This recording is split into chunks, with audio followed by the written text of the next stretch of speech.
Salam sejahtera saya ucapkan kepada semua. Kami akan membincangkan tentang rumah tradisional Melayu dalam video ini.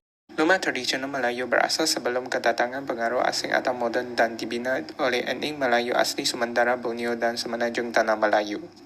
Beberapa ciri seni bina seperti bumbung yang sesuai dengan tropika dan perkadaran yang harmoni dengan elemen hiasan dianggap oleh tradisionalis masih mempunyai kaitan. Rumah tradisional Melayu memerlukan penganggaran yang besar berbanding dengan perbinaan moden. Rumah tradisional Melayu di Malaysia semakin pupus pada zaman ini disebabkan oleh perindustrian. Sementara di Malaysia, rumah tradisional masih bertahan di kawasan luar bandar. Pengaruh kebudayaan luar khususnya daripada Kepulauan Melayu seperti Patani, Aceh, Minangkabau, Jawa, Bugis, Riau, Jambi, dan Bajau telah mempengaruhi seni bina dan reka bentuk rumah Melayu. Kedatangan penjajah barat khususnya Belanda dan Inggris telah menyebabkan rumah Melayu berubah bentuk daripada rumah bumbung panjang kepada rumah limas, iaitu berbeza pada kedudukan bumbungnya yang berbentuk tirus ke atas seperti piramid. Selain itu, kehadiran penjajah barat telah memberi alternatif baru kepada teknik seni bina Melayu. Sebagai contoh, zinc dan atap genting telah mengambil alih atap rumbia dan kayu.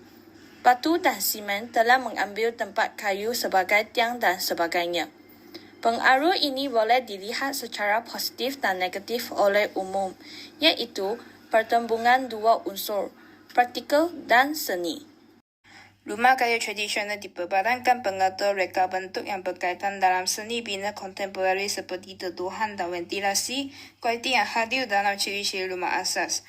Walaupun rumah Melayu mempunyai kepelbagaian gaya mengikut setiap negeri, wilayah dan sub-etnik, terdapat gaya biasa dan persamaan yang dikongsi antara mereka. Pertama, dibina di atas tiang. Kedua, mempunyai tangga. Ketiga, bilik dibahagikan. Keempat, vernacular bumbung. Dan akhirnya dihiasi dengan hiasan. Rumah tradisional Melayu terdiri daripada beberapa struktur. Yang pertama iaitu panggung. Kebanyakan rumah-rumah Melayu yang dibina sebagai rumah panggung. Ciri utama yang rumah kampung kebiasaan Melayu adalah atas tiang atau basi. Ini adalah untuk menggelakkan haiwan yang dan banjir, untuk menghalang pencuri dan untuk meningkatkan perkudaraan.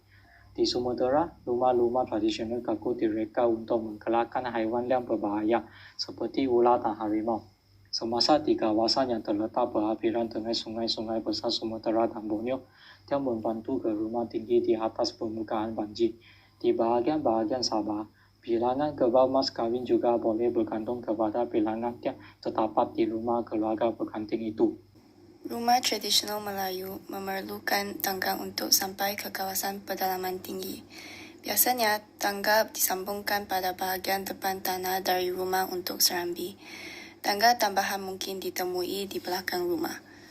Tangga boleh dibuat daripada kayu atau bata struktur ditutup dengan jubin. Sebagai contoh, dalam seni bina Melaka dan Riau, tangga sentiasa dibentuk dan juga sebagai dihiasi jubin berwarna-warni. Bahagian dalaman rumah dibahagikan untuk mewujudkan bilik seperti serambi, ruang tamu dan bilik tidur. Sebuah rumah kayu Melayu tradisional biasanya dalam dua bahagian. Rumah utama yang dikenali sebagai rumah ibu untuk memerhati ibu dan yang lebih mudah rumah dapur atau bangunan tambahan dapur yang telah dipisahkan dari rumah utama untuk perlindungan kebakaran. Bahagian adalah penting untuk memberikan rumah berskala manusia. Rumah ibu dinamakan selepas jarak tanaman antara tiang yang dikatakan biasanya mengikuti lebak senjata, penyebaran isteri dan ibu dalam keluarga rumah apabila sedang dibina.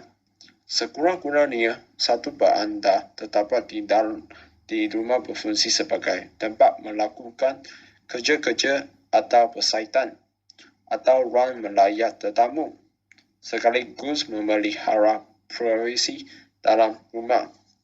Bumbung rumah Melayu tradisional ini direka untuk memberi naungan dan perlindungan daripada panas dan hujan, dan juga untuk memberi perputaran. Reka bentuk asal bumbung pada rumah Melayu adalah bumbung bertembak layak. Raka yang panjang dengan berhasil di tepi bumbung. Bumbung Melayu Winagura adalah paling sesuai untuk di iklim tropika yang panas dan lebat. Contohnya bumbung bertembak layak boleh didapati dalam reka bentuk rumah lipat kajang. Bagaimanapun, piramid gaya bumbung nada juga boleh didapati di rumah-rumah seperti berlembar rumah limas. Dalam seni bina Riau dan Jambi, terdapat beberapa gaya yang berbeza, terutama reka bentuk bumbung. Rumah lancang atau rumah lontik telah melengkung dengan struktur bumbung box seperti di atas tiang.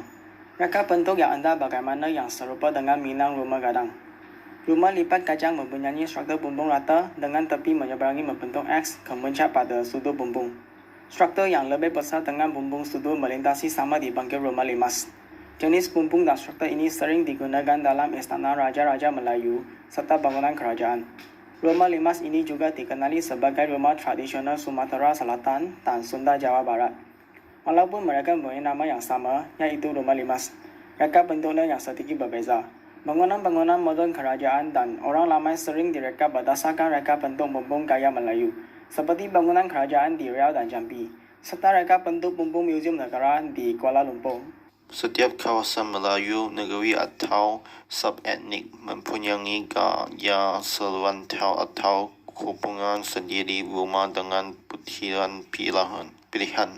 Walau bagaimanapun, kebanyakan rumah Melayu mempunyai hiasan tipikal bumbung, struktur tepi bumbung yang melintasi membentuk X seperti puncak hiasan di tepi bumbung.